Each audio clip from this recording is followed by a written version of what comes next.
Hi friends, welcome back to my channel. மழைக்காலத்தில் நம்ம கிச்சனில் யூஸ் பண்ணக்கூடிய ஒவ்வொரு பொருளையும் வேஸ்ட் பண்ணாமல் ரொம்ப சேஃபாக எப்படி நம்ம ஸ்டோர் பண்ணி வைக்கலாம் அப்படிங்கிறதையும், கிச்சன் வேலைகளை ரொம்ப ஈஸியாக குயிக்காக எப்படி முடிக்கலாம் அப்படிங்கிறதையும் டிப்ஸாக ஷேர் பண்ணியிருக்கேன். ஸோ வீடியோவை ஸ்கிப் பண்ணாமல் பாருங்கள். பார்க்குறதுக்கு முன்னாடி நம்மளோட சேனலை சப்ஸ்கிரைப் பண்ணாதவங்க மறக்காமல் சப்ஸ்கிரைப் பண்ணிக்கோங்க.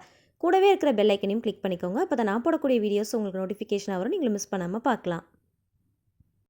ஃபர்ஸ்ட் டிப் என்னென்னு பார்க்கலாம். இதுக்காக தர்மாக்கோல் பாக்ஸ் தான் நான் எடுத்துருக்கிறேன். இது இருந்துச்சுன்னா எடுத்துக்கோங்க, அப்படி இல்லைனா கார்ட்போர்ட் பாக்ஸ் இருந்தால் கூட எடுத்துக்கலாம். பிரிண்ட் இல்லாமல் ஒயிட் கலர் பேப்பர்ஸாக பார்த்து எடுத்துக்கோங்க. நம்ம பிரிண்ட் இருக்கிற மாதிரி எடுத்தோம் அப்படின்னா அதில் இருக்கிற அந்த இங்கெல்லாம் நம்ம போடுற பொருளில் ஒட்டும் இல்லையா? ஸோ அதுக்காக ஒயிட் கலர் பேப்பர்ஸ் ஏதாவது இருந்துச்சுன்னா எடுத்துக்கோங்க. அதை போட்டுட்டு அதுக்கு மேலே இந்த மாதிரி வெங்காயத்தை நல்லா பரத்தி போட்டு விட்டுக்கலாம். கொஞ்சமாக அரிசி எடுத்து வெங்காயத்துக்கு மேலே இந்த மாதிரி போட்டு விட்டுடலாம். மழைக்காலத்தில் வெங்காயத்தில் ஒரு விதமான ஈரத்தன்மை இருக்கும். அந்த ஈரத்தன்மையினாலேயே சீக்கிரமாக வெங்காயம் கெட்டு போய் அழுகி போயிடும். ஒரு விதமான ஸ்மெல்லும் வர ஆரம்பிக்கும். அந்த மாதிரி வராமல் இருக்கிறதுக்கு இந்த மாதிரி கொஞ்சமாக அரிசியை போட்டுட்டோம் அப்படின்னா அந்த மாதிரி ஈரத்தன்மை சுத்தமாக இருக்காது, சீக்கிரமாக கெட்டு போகாது, அழுகி போகாது, பேட் ஸ்மெல்லும் வராது. ஸோ கண்டிப்பாக ட்ரை பண்ணி பாருங்கள். சின்ன வெங்காயம், பெரிய வெங்காயம், உருளைக்கிழங்கு, கருணைக்கிழங்கு இந்த மாதிரி கிழங்கு வகைகள் கூட நம்ம ஸ்டோர் பண்ணுறோம் அப்படின்னா இதே டிப்பை ஃபாலோ பண்ணிக்கலாம். ஈரத்தன்மை இருக்காது, சீக்கிரமாக அழுகி போகாது, பேட் ஸ்மெல்லும் வராது. இந்த மாதிரி கூடைகள் இருந்துச்சு அப்படின்னா ஸ்டோர் பண்ணி வச்சுக்கலாம். அப்படி இல்லைனா கார்ட்போர்ட் பாக்ஸ், தெர்மாக்கோல் பாக்ஸ் இருந்துச்சு அப்படின்னா இந்த மாதிரி ஸ்டோரேஜுக்கு நமக்கு ரொம்பவே யூஸ்ஃபுல்லாக இருக்கும். ட்ரை பண்ணி பாருங்கள். அடுத்த டிப் என்னென்னு பார்க்கலாம். இது ஒரு சின்ன ஹேக்ஸ் தான். எப்பயுமே டஸ்ட்பினில் நம்ம கவர்லாம் போடுறோம் அப்படின்னா அந்த பக்கம் இந்த பக்கம்னு மூவ் ஆகிட்டே இருக்கும். அதுக்கு இந்த ஒரு சின்ன டிப்பை ஃபாலோ பண்ணிக்கோங்க. ஃபஸ்ட்டு நான் போடுற மாதிரியே கவரை வந்து ஃபுல்லாக போட்டுருங்க. அந்த பாட்டம் சைடில் இருக்கிற அந்த கவர் பார்த்திங்கன்னா மேலே வரணும். இந்த மாதிரி ஃபுல்லாக போட்டுட்டு அதுக்கப்புறம் கை வச்சு லைட்டாக அழுத்தி விட்டாலே போதும். நல்ல உள்ளே வந்து ஃபிட்டிங்காக இருக்கும். எந்த சைடும் கவர் வந்து மூவ் ஆகாது. ஸோ கண்டிப்பாக வந்து ட்ரை பண்ணி பாருங்கள்.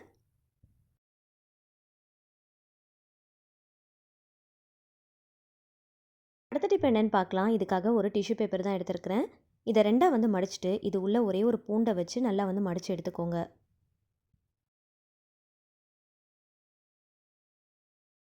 அரிசி, பருப்பு, கோதுமை மாவு, ராகி மாவு இந்த மாதிரி எல்லாமே அதிகமான குவான்டிட்டியில் வாங்கி ஸ்டோர் பண்ணி வைக்கிறோம் அப்படின்னா கண்டிப்பாக மழை காலத்தில், பனிக்காலத்தில் சீக்கிரமாக வண்டு, புழு, பூச்சியெல்லாம் வந்துடும். பதத்து போன மாதிரி ஆகிடும். அந்த மாதிரி ஆகாமல் இருக்கிறதுக்கு இந்த மாதிரி உள்ளே வந்து பூண்டை வச்சிட்டோம் அப்படின்னா இந்த பூண்டுடைய ஸ்மெல்லுக்கு அந்த மாதிரி எதுவுமே வரவே வராது. சீக்கிரமாக பதத்து போய் கெட்டு போகாது. அடுத்த டிப் என்னென்னு பார்க்கலாம். பிகினர்ஸ்க்கு ரொம்பவே யூஸ்ஃபுல்லாக இருக்கக்கூடிய ஒரு டிப் தாங்க இது. எந்த பிராண்டில் அரிசி வாங்கி பிரியாணி செஞ்சாலும் எனக்கு மட்டும் உடஞ்சி போயிடுது, லாங் ரெயின்ஸாக வரல அப்படிங்கிறவங்களுக்கு இந்த டிப் ரொம்பவே யூஸ்ஃபுல்லாக இருக்கும். ட்ரை பண்ணி பாருங்கள். பாஸ்மதி ரைஸை அட்லீஸ்ட் ஒரு ½ அன் ஹவர் நீங்கள் ஊற வச்சுட்டு அதுக்கப்புறமா நீங்கள் ரைஸில் குக் பண்ண ஆரம்பிங்க. அந்த மாதிரி குக் பண்ணும்போது மோஸ்ட்லி நமக்கு லாங் ரைன்ஸாக தான் வரும். அதை தாண்டி இந்த ஒரு டிப்பையும் ஃபாலோ பண்ணிக்கோங்க. அரிசி சேர்த்து மிக்ஸ் பண்ணதுக்கப்புறமா 2 டேபிள் ஸ்பூன் அளவுக்கு கீ ஆட் பண்ணிவிட்டு அதுக்கப்புறமா லிட் க்ளோஸ் பண்ணி குக் பண்ணிக்கோங்க. குக் பண்ணதுக்கப்புறமா நம்ம தம் போடுவோம் இல்லையா? தம் போடுறதுக்கு முன்னாடி ஜஸ்ட் வந்து ஒரு லைட்டாக ஒரு மிக்ஸ் கொடுத்துருங்க. எந்த பிராண்டில் ரைஸ் வாங்கி யூஸ் பண்ணாலுமே லாங் ரைன்ஸாக ஒட்டாமல் உதிரியாக வரணும் அப்படின்னா போட்டு மிக்ஸ் பண்ணிகிட்டே இருக்கக்கூடாது. லைட்டாக வந்து மிக்ஸ் பண்ணாலே போதும். அதே போல் அரிசியை ஒரு ½ அன் ஹவராவது ஊற வச்சுட்டு அதுக்கப்புறமா செஞ்சு பாருங்கள். தம் போடுறதுக்கு முன்னாடி அகெயின் ஒரு 2 டீஸ்பூன் அளவுக்கு கீ ஆட் பண்ணிவிட்டு தம் போட்டுக்கோங்க.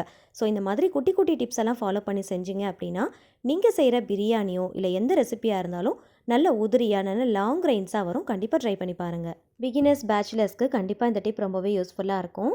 ட்ரை பண்ணி பாருங்கள். இப்போ நான் உங்களுக்கு ஜூம் பண்ணி காட்டுறேன். எந்த அளவுக்கு நல்ல லாங் ரைன்ஸாக ஒட்டாமல் எவ்வளோ சூப்பராக வந்திருக்குன்னு பாருங்கள். அடுத்த டிப் என்னென்னு பார்க்கலாம். இதுக்காக டிஷ்யூ பேப்பரை இந்த மாதிரி நல்லா வந்து மடித்து எடுத்துக்கோங்க. இதில் கொஞ்சமாக கோகோனட் ஆயில் அப்ளை பண்ணிக்கலாம். கிச்சனில் கேஸ் ஸ்டவ்வுக்கு பக்கத்தில் இருக்கிற ஸ்விட்ச் பாக்ஸில் நிறைய ஆயில் கரைகள், பிசுபிசுப்பு தன்மை நிறைய இருக்கும் இல்லையா? ஸோ அதை க்ளீன் பண்ணுறது நமக்கு ரொம்பவே கஷ்டமாக இருக்கும். அதுக்கு இந்த ஒரு சின்ன டிப்பை ஃபாலோ பண்ணிக்கோங்க. ரொம்ப ஈஸியாக க்ளீன் பண்ணிடலாம். டிஷ்யூ பேப்பரில் கொஞ்சமாக கோகோனட் ஆயில் அப்ளை பண்ணிவிட்டு நல்லா வந்து ஃபஸ்ட்டு ரப் பண்ணி விட்டுக்கோங்க. அதுக்கப்புறம் ஒரு 10 மினிட்ஸ் கேப் விட்டுட்டு நல்லா வந்து அழுத்தி ரப் பண்ணிங்க அப்படின்னா அந்த கரைகள் எல்லாமே சீக்கிரமாக ஈஸியாக வந்துடும். பிசுபிசுப்பு தன்மையும் இருக்காது, நல்ல பளிச்சுன்னு மாறிடும். ஸோ கண்டிப்பாக ஒரு தடவை ட்ரை பண்ணி பாருங்கள். அடுத்த டிப் என்னென்னு பார்க்கலாம். காலிஃப்ளவர் வாங்கிட்டு வரும்போது நல்லா ஃப்ரெஷ்ஷாக இருக்கும். அதே போல் 10 டேஸ் ஆனாலுமே நல்லா ஃப்ரெஷ்ஷாக இருக்கிற மாதிரி எப்படி ஸ்டோர் பண்ணலாம் அப்படின்னா இந்த மாதிரி கிளிங் ரேப் கவர்னு சொல்லிட்டு கடைகளில் விற்கும். அதை வச்சு நல்லா விராப் பண்ணிடுங்க. இதை அப்படியே வந்து ரெஃப்ரிஜரேட் பண்ணிங்க அப்படின்னா 10 டேஸ் ஆனாலுமே நல்லா ஒயிட்டாக இருக்கும், கலர் சேஞ்ச் ஆகாது. அடுத்த டிப் என்னென்னு பார்க்கலாம். காலிஃப்ளவரில் இருக்கிற ஸ்டெம்மை வந்து கட் பண்ணி ரிமூவ் பண்ணிவிடுங்க. ரிமூவ் பண்ணிவிட்டு இந்த மாதிரி பாலிதீன் கவரில் போட்டு நல்லா டைட்டாக வந்து கையால் பிடிச்சு எடுத்துக்கோங்க. இப்போ ஒரு சின்ன ஹேக் தான் நம்ம பார்க்க போகிறோம். காலிஃப்ளவரில் இருக்கிற அந்த ஃப்ளார்ஸ் எல்லாத்தையுமே நம்ம தனித்தனியாக எடுக்கிறதுக்கு இந்த ஒரு சின்ன டிப்பை ஃபாலோ பண்ணிக்கோங்க. ரொம்ப ஈஸியாக நம்ம தனித்தனியாக பிரித்து எடுத்துடலாம். காலிஃப்ளவரை இந்த மாதிரி பாலிதீன் கவரில் போட்டு இந்த மாதிரி தரையில் வச்சு அடித்தோம் அப்படின்னா அதில் இருக்கிற ஃப்ளார்ஸ் எல்லாமே தனித்தனியாக உதிர்ந்து வந்துடும்.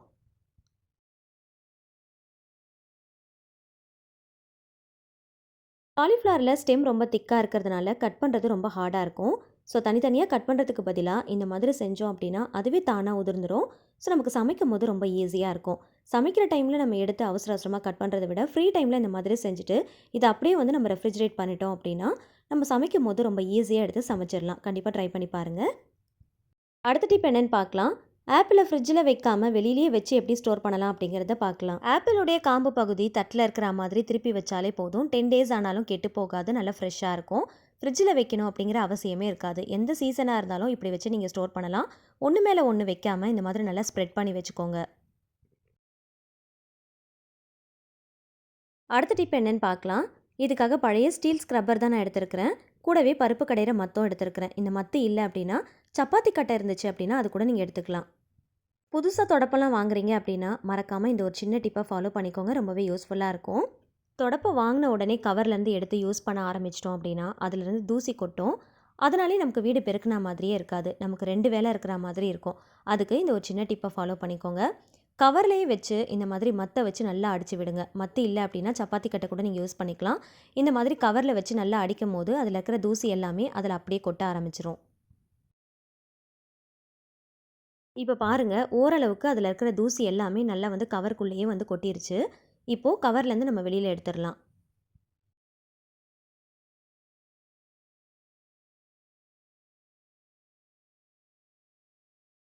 இப்போது இந்த தொடப்பத்தில் இருக்கிற தூசி எல்லாத்தையுமே ஃபுல்லாக எப்படி க்ளீன் பண்ணலாம் அப்படிங்கிறத பார்க்கலாம். அதுக்கு இந்த மாதிரி ஒரு ஸ்டீல் ஸ்க்ரப்பர் இருந்துச்சு அப்படின்னா எடுத்துக்கோங்க. கையால் இந்த மாதிரி லைட்டாக வச்சு தேய்ச்சி விட்டாலே போதும். அதில் இருக்கிற தூசி எல்லாமே நல்லா ஃபுல்லாக க்ளீன் ஆகி நல்லா கிளியராக வந்துடும்.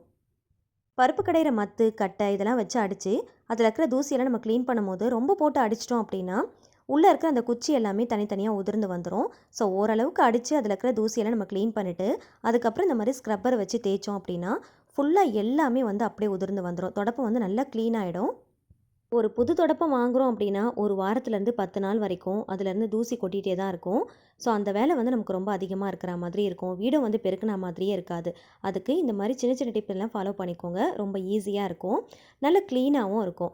ஃபஸ்ட்டு வந்து தொடப்பத்தில் இருக்கிற இந்த தூசி எல்லாத்தையுமே நம்ம க்ளீன் பண்ணி எடுத்துட்டோம் அப்படின்னா நமக்கு பெருக்கும் போது வீடும் ரொம்ப க்ளீனாக இருக்கிற மாதிரி இருக்கும். இப்போ பாருங்கள், இதை நான் ஜூம் பண்ணி காட்டுறேன். இந்த அளவுக்கு தூசிகள் வந்து அதில் இருக்கும். இந்த தூசியை க்ளீன் பண்ணாமல் நம்ம தொடப்பத்தை அப்படியே யூஸ் பண்ண ஆரம்பிச்சிட்டோம் அப்படின்னா இந்த தூசி எல்லாமே கீழே தான் கொட்டும். வீடு பார்த்திங்கன்னா க்ளீனாகவே இருக்காது. அதுக்கு ஃபஸ்ட்டு வந்து இதை க்ளீன் பண்ணி எடுத்துட்டோம் அப்படின்னா நமக்கு வீடு வந்து ரொம்ப க்ளீனாக இருக்கும். ஸோ ஃபுல்லாக வந்து தொடப்பத்தை நல்லா வந்து பரத்தி வச்சுக்கோங்க.